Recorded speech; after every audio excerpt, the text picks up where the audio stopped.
Assalamualaikum warahmatullahi wabarakatuh. Halo anak-anak, kembali lagi bersama Ibu Putri. Pada video pembelajaran kali ini, Ibu akan menyampaikan materi pembelajaran kelas 5, tema 1, subtema 2, pembelajaran 2. Namun, sebelum kita memulai pelajaran, mari kita berdoa menurut agama dan kepercayaan kita masing-masing. Berdoa dimulai.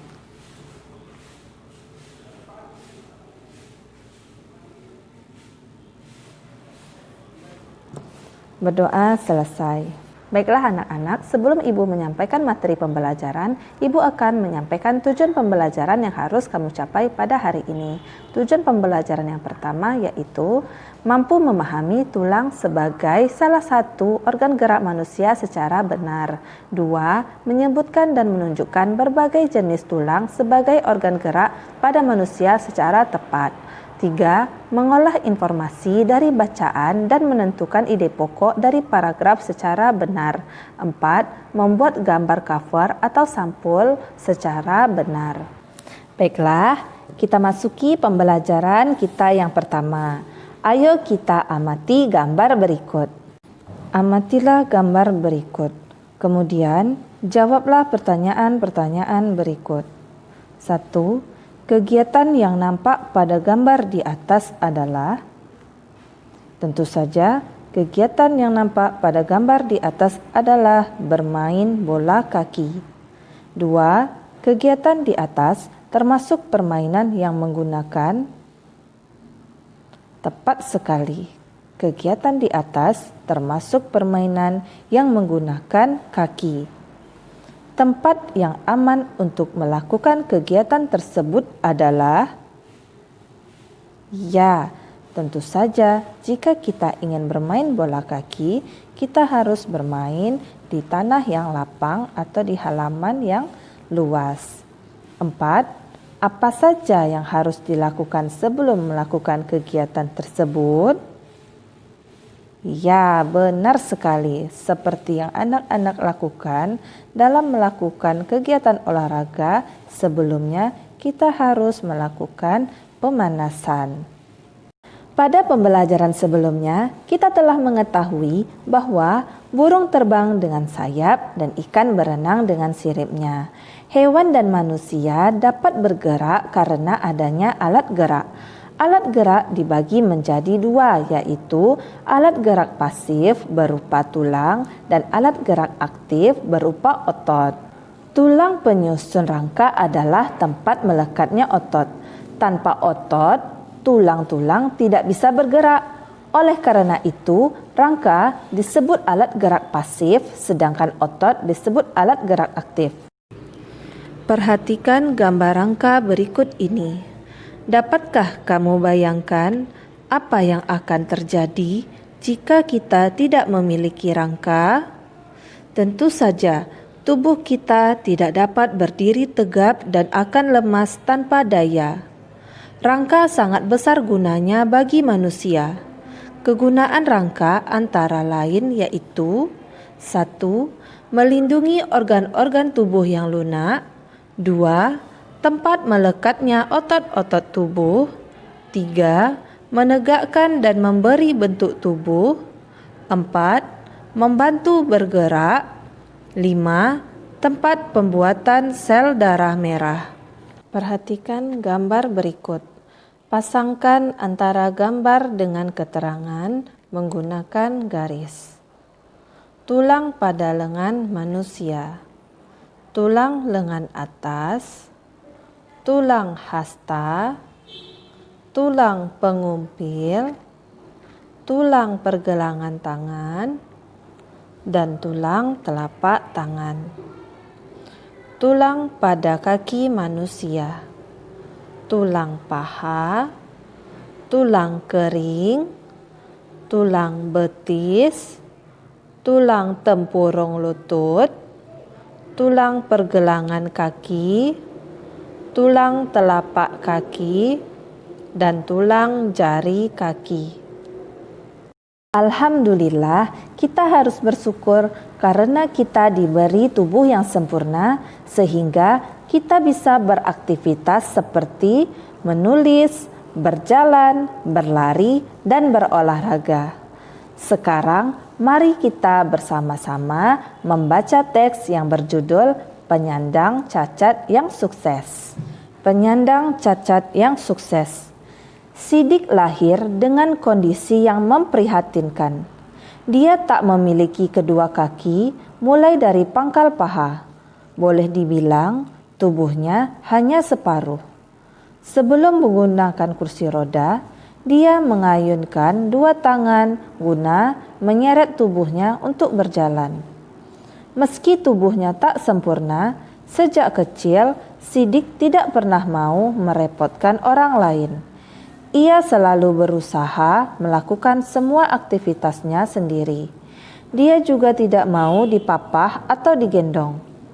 Saya tidak mau dikasihani orang. Saya ingin sukses bukan karena orang kasihan kepada saya, tetapi karena kerja keras saya, katanya lugas. Setelah bertahun-tahun bekerja di Yayasan Swaprasidya Purna, tetapi tidak menghasilkan materi berarti, Sidik memilih keluar dan mencari pekerjaan lain. Dengan bekal ijazah diplomanya, dia diterima di sebuah perusahaan kontraktor sebagai staf personalia. Tapi belum lama dia bekerja, krisis moneter tahun 1998 menghantam dan perusahaannya terpaksa tutup. Maka dimulailah periode Sidik menjadi pengangguran. Tetapi dia tak mau lama-lama menganggur. Sidik mulai mengikuti berbagai kursus keterampilan yang diadakan oleh Pemda DKI bagi penyandang cacat. Salah satu kursus yang memikat perhatian Sidik ialah kursus membuat kerupuk dari singkong. Modalnya ketika itu sumbangan dari Pemda DKI sebesar 1 juta rupiah. Bersama istrinya, Sidik kemudian memulai usaha membuat kerupuk dari singkong. Dulu belum ada merek, plastik pembungkusnya masih polos, katanya. Pada awal produksi, dia memproduksi sekitar 100 bungkus kerupuk berukuran 2 ons dari bahan baku singkong sebanyak 10 kg. Namanya juga pertama, kerupuk dagangan saya baru habis setelah sebulan lebih, katanya mengenang.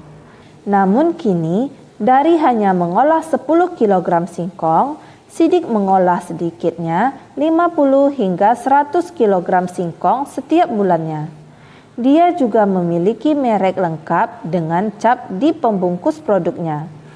Saya beri nama merek cap gurame. Ini sama sekali tidak ada hubungannya dengan ikan gurame. Tetapi gurame adalah singkatan dari gurih, renyah, enak, katanya tersenyum. Kalau nanti ada uang lebih, merek ini saya mau patenkan, tambahnya. Beruntung ada seorang pengusaha lokal yang melihat kegigihan Sidik dan akhirnya menyumbangkan sebuah sepeda motor untuk operasional usaha. Namanya juga tidak punya kaki. Saya sempat bingung juga bagaimana mengendarainya. Tetapi Sidik tak kehilangan akal. Dia mendesain motornya agar tuas perseneling dapat dioperasikan dengan tangan. Dengan bantuan tukang las, jadilah sebuah motor dengan tongkat besi tambahan yang ditempel di perseneling dan injakan rem. Tidak lupa, dia juga menempelkan gerobak di sampingnya untuk mengangkut muatan. Motor itu benar-benar membantu mobilitas dan produktivitas usaha saya, ujar Sidik. Saat ini Sidik terus mengembangkan pemasaran produknya.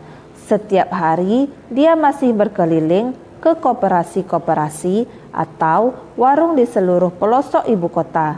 Bahkan saat Kabari mewawancarainya, 2 kali telepon selulernya berbunyi dari orang yang meminta agar pasokan kerupuk cap gurame segera dikirim. Kini dari hasil usahanya, Sidik mengantungi keuntungan berkisar 1-2 juta rupiah per bulan. Meski jumlahnya kecil, apa yang diperbuat Sidik termasuk luar biasa. Dengan keadaan yang terbatas, dia menjadi entrepreneur sejati. Meminjam rumusnya Pak Ciputra, pengusaha dan dosen mata kuliah entrepreneurship, bahwa Indonesia membutuhkan sedikitnya 20% penduduknya menjadi entrepreneur. Barulah menjadi negara makmur.